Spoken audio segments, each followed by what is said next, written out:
Did you know that you can make your own texture hammers?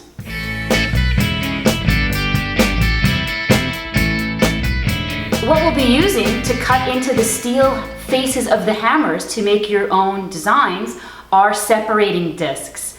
Whenever you are working, please don't forget safety glasses and a respirator, dust mask. Couldn't hurt here because these separating discs throw off a lot of dust. And please keep in mind, these separating discs will create heat.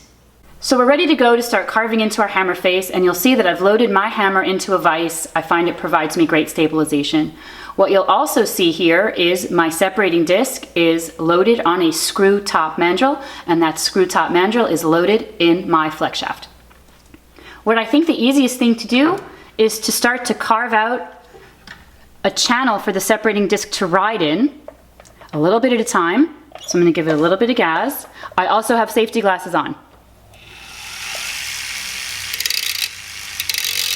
So go slow and steady. Start to carve out a line with your separating disc to give that separating disc a channel to ride in.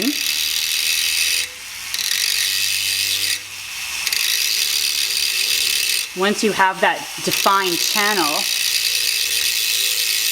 it'll be a lot easier for you to rest the separating disc in it and carve to your desired depth.